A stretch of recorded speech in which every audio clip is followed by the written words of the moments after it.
Bora para mais uma análise completa e dessa vez do treino de tríceps e bíceps do nosso atual top 3 do Mr. Olympia da Open, Sansão Dauda, né? Que promete um físico ainda mais seco esse ano, né? E com todo aquele volume, né? Esse treino aqui ele estava 12 semanas do Mr. Olympia desse ano, então é um treino recente. E o que é interessante do treino dele, além das escolhas dos exercícios, que eu vou explicar cada um para vocês, né? Que ele varia bem os ângulos, principalmente no treino de tríceps, para explorar toda a extensão do tríceps e variar o torque da cabeça longa. Ele também explora um trabalho de superset em todos os conjuntos de exercícios. Então, o que é uma superset? Faz uma série agonista, depois uma série no antagonista do músculo que acabou de ser treinado, né? No caso do bíceps, depois ele segue por uma série de tríceps e vice-versa, né? E o que é interessante da superset, além de economizar tempo, quando você está trabalhando o agonista, o antagonista ele tende a estar em um trabalho de repouso e na fase concêntrica em uma posição alongada, favorecendo então a ação do seu antagonista, que é o músculo agonista no exercício. Não sei se deu para entender. Por exemplo, quando você está treinando bíceps, quando o bíceps está na fase concêntrica, o tríceps, além de estar no estado de repouso, ele está numa posição alongada para favorecer o trabalho do bíceps. E quando você está treinando o tríceps, na fase concêntrica dos exercícios de tríceps, o bíceps está sendo alongado e está em uma posição, em um estado de repouso, favorecendo então o trabalho do tríceps, que está sendo o agonista dessa vez, tá? E no caso de bíceps e tríceps, a série de um não interfere no outro, diferentemente de treinar peito e costas. Por quê? Por mais que eles são agonistas e antagonistas, quando você faz um exercício multiarticulado, por exemplo, um supino, ele tem uma alta demanda de oxigênio e uma alta demanda energética, que pode, ao decorrer do treino e das séries, prejudicar o desempenho do seu antagonista às costas, em exercícios, principalmente exercícios multiarticulados, e vice-versa, porque com uma alta demanda de oxigênio e uma alta demanda energética, você pode acabar limitando o trabalho de série a série. Por isso que o interessante para o bíceps e tríceps é trabalhar em superset, pois a demanda de oxigênio e energética é menor por se tratar de exercícios isolados e então não vai ter interferência do trabalho de um com o outro. Ele começa aqui por uma série de aquecimento em squat, junto com uma série de aquecimento no pulley com a pegada pronada. Ele faz um formato de superset, 20 a 30 repetições em cada um deles, tranquilo, não é muito leve, porque o aquecimento muito leve também não adianta muito. É uma série meio que leve, entre leve e intermediário, para conseguir gerar um bom trabalho, jogar bastante sangue, aquecer bem a articulação envolvida, aquecer bem os músculos envolvidos. Então ele faz a série para o squat para bíceps e uma série no pulley com a pegada pronada para tríceps, tá? Em seguida, ele mantém o trabalho de superset e ele faz 4 séries em formato superset, ou seja, 4 séries no squat, 4 séries no pulley com a pegada pronada. Ele faz uma série no squat, depois ele vai e faz uma série no tríceps. E notem que ele não tem pressa nenhuma, ele termina a série do squat, aí ele finaliza, vai caminhando até o tríceps, então não precisa ser desesperado e fazer correndo. Provavelmente ele tem um tempo ali entre um e outro de 30 segundos. Depois que ele faz uma série em uma série no outro, aí ele descansa 2, 3 minutos, o suficiente ali para ele conseguir render bem para a próxima série, tá? Nessas 4 séries de trabalho, ele faz cerca de 8 a 12 repetições máximas, ficando bem próximo da falha, progredindo o peso de série a série e buscando mais a falha nas últimas 2 séries ali, tá?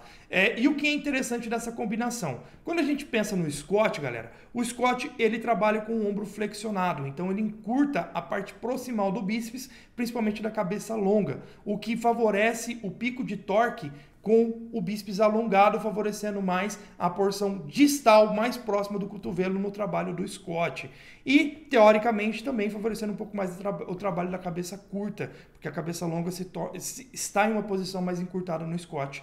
Mas os apontamentos recentes mostram que o squat favorece mais a parte distal do bíceps, tá? Já no pulley com a pegada pronada, como todos sabem, todos os pulleys ali de tríceps que você faz nessa posição, seja com corda, seja com a pegada supinada ou pronada, a ação é semelhante entre eles. É um foco nas 3 cabeças do tríceps, principalmente cabeça lateral e cabeça medial ali, que atuam em sinergia para a extensão do cotovelo, tá? E lógico, a cabeça longa também.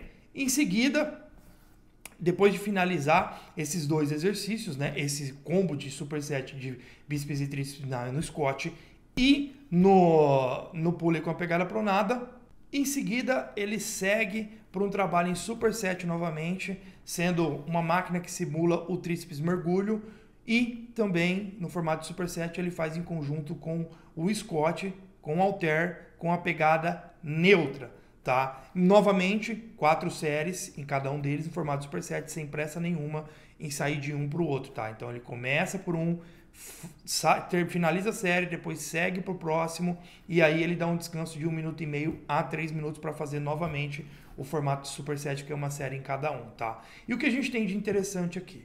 No tríceps mergulho na máquina, que é mais segura para articulação, mais confortável para articulação do que com o peso livre, né? Ele faz ali um movimento que favorece principalmente o trabalho da cabeça lateral e cabeça medial do tríceps. Por quê? Porque a cabeça longa do tríceps ela tem a função de extensão da articulação do ombro. Esse movimento ele não faz contra a resistência a extensão da cabeça longa do tríceps. Na realidade, a fase excêntrica, ele está fazendo a extensão da articulação do ombro e a cabeça longa está encurtando. Ao início da fase concêntrica, que é o movimento contra a resistência, a hora que você vai produzir força concêntrica para vencer a resistência, a cabeça longa do tríceps está numa posição encurtada. Consequentemente, você favorece mais o trabalho da cabeça lateral e medial do tríceps nesse exercício. A primeira série nesse exercício ele faz cerca de 20 repetições, tá? E aí, e outro detalhe, né? Notem que ele não joga o cotovelo muito para trás, ele não faz uma hiperextensão, uma extensão tão excessiva assim da articulação do ombro para não colocar a articulação do ombro em uma posição desfavorável que acaba favorecendo o surgimento de uma lesão ali subacromial, tá? Então ele mantém uma amplitude adequada e faz a extensão. E lógico, o movimento principal do tríceps é a extensão da articulação do cotovelo. E aí as 3 cabeças atuam em conjunto.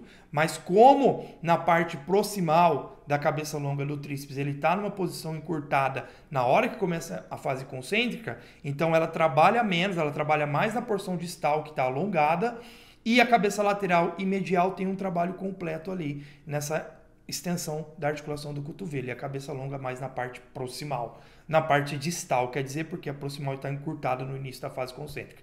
Já no Scott, que ele faz unilateral com halter, provavelmente para equilibrar o trabalho dos dois lados, e talvez por uma preferência mesmo, ao invés de pegar uma barra H e fazer o Scott ali, até porque essa máquina aí não tem como você apoiar a barra, então ele preferiu, para manter como o cross está próximo dessa máquina Scott, ele aproveitou e fez com halter. Esse Scott com a pegada neutra com halter, ele faz todas as séries com cerca de 8 a 12 repetições máximas, indo bem próximo da falha ou até a falha, tá? E ele também faz o esquema de progressão de carga de série a série.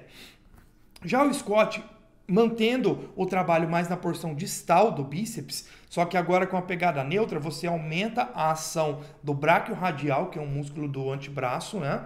E também aumenta a atividade do braquial, que é um flexor do cotovelo. Lembrando, o Scott, que ele fez anteriormente, também treina o trabalho do braquial, mas agora com a pegada neutra tende a favorecer um pouquinho mais do braquial, tá? E mantendo o foco na parte distal da cabeça curta e cabeça longa do bíceps. O braquial é um músculo que meio que divide o bíceps do tríceps. Então, no próprio vídeo, ele explica que ele busca fazer esse exercício para ter mais detalhamento nessa região lateral do braço, tá? E agora ele segue para o último combo de superset de bíceps e tríceps, que é um bíceps com uma flexão, uma máquina de bíceps com uma flexão de ombro maior do que o Scott, bem maior que o Scott, né? E um tríceps francês ali na polia, ele faz sentado, provavelmente para ter mais estabilidade do tronco e do core ali, sentado é mais fácil, né? Até para pegar o exercício e iniciar, por isso a preferência dele fazer sentado no banco. Provavelmente é por isso, né? E esse tríceps francês ali, ele tem uma grande flexão da articulação do ombro ali. E aí a gente tem um detalhe bem interessante nesse tríceps francês. Lembra que o primeiro tríceps com a pegada pronada que ele fez ali na polia tem um favorecimento das 3 cabeças, principalmente lateral e medial. O segundo tem um favorecimento maior da porção distal da cabeça longa e da cabeça lateral e medial. Nesse aqui, a proporção de solicitação muda. Por quê? Porque agora você está trabalhando com a cabeça longa do tríceps uma posição mais alongada. E aí você aumenta a tensão em alongamento da cabeça longa do tríceps. Consequentemente, você favorece o trabalho dele por estar numa posição mais alongada, gerar uma tensão de alongamento maior e favorecer o trabalho da cabeça longa do tríceps para extensão do cotovelo, graças a essa posição alongada da porção proximal, né, da articulação do ombro ali, graças a essa flexão maior da articulação do ombro, que coloca o tríceps da cabeça longa numa posição mais alongada, né? Então é um exercício que favorece mais o tríceps de cabeça longa e, lógico, mantém o trabalho da cabeça lateral e medial para a extensão do cotovelo, né?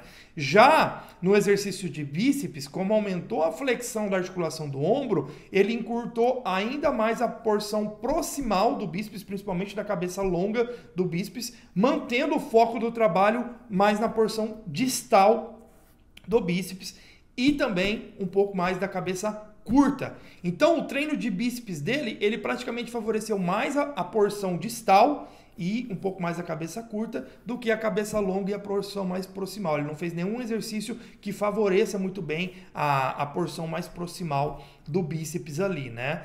Talvez ele acredite que o bíceps dele necessite mais de um formato mais alongado ali por trabalhar mais a porção distal, tá? Então, novamente ele fez um combo de 4 séries, cerca de 8 a 12 repetições máximas, bem próximo da falha, algumas séries até a falha, né? Buscou progredir um pouco o peso entre uma série e outra, mantendo o descanso entre o combo de séries de 1 minuto e meio a 3 minutos, mesmo esquema entre um exercício e outro. Ele faz a série 1, vai caminhando até o outro, que dá mais ou menos uns 30 segundos, até ele começar a série no outro exercício. Depois que ele fez uma série 1, uma série no outro, ele descansa 1 minuto e meio a 3 minutos para recuperar bem e fazer o seu próximo combo de superset, né? E aí ele finalizou o seu treino com um volume de trabalho de cerca de 12 séries para o bíceps e 12 séries para o tríceps. E notem, galera, ele está há 12 semanas no Mr. Olympia, então ele tem que estar treinando pesado. E ele tem um braço gigantesco e ele não trabalha de forma excessiva. Lógico, ele tem uma predisposição boa para braço, bacana, por isso que ele não trabalha muito.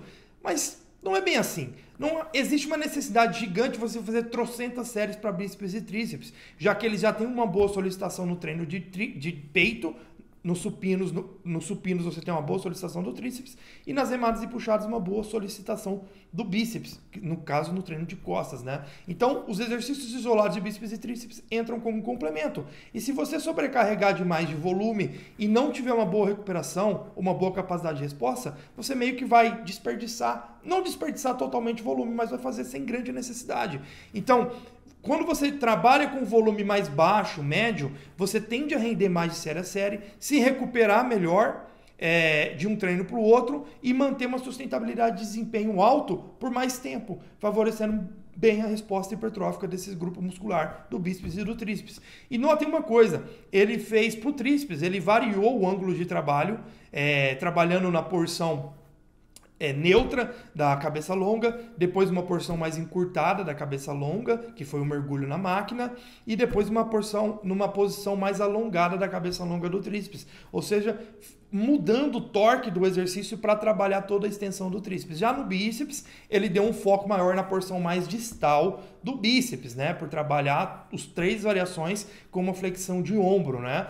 E uma delas com a pegada neutra para ter um bom trabalho do braquial e também do bráquio radial, que é o músculo do antebraço, e o braquial, que é meio que um divisor entre o bíceps e tríceps, que é um flexor exclusivo ali do cotovelo, da articulação do cotovelo, tá? Então é um treino bem inteligente, bem bacana, bem interessante. O único peso livre que ele usou foi o martelo, o rosca-martelo no Scott, né, de forma unilateral, e os outros foram todos máquinas. Por que máquinas? A polia te oferece uma contra-resistência constante graças aos sistemas de polias, né?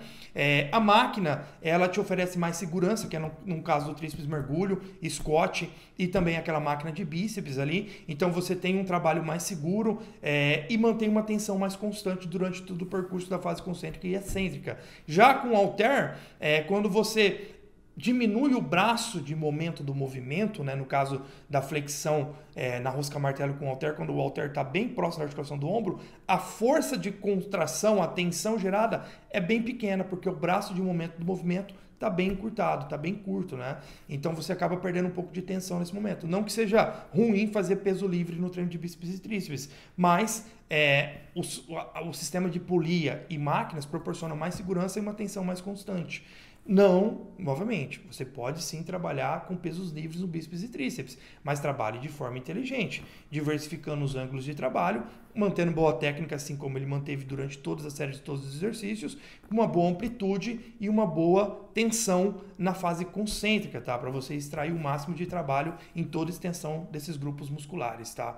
E não precisa de uma amplitude excessiva para galera que gosta de flexionar até o punho bater no ombro, né? No caso dos exercícios de tríceps, não há uma grande necessidade de fazer isso aí. Notem que ele não faz uma amplitude excessiva nos exercícios, mas o suficiente para ter um bom recrutamento. Então esse foi o treino de bíceps e tríceps do Sansão Dáuda. Espero que vocês tenham gostado e deixa aqui o seu comentário, o seu feedback, a sua observação para agregar ainda mais nesse conteúdo.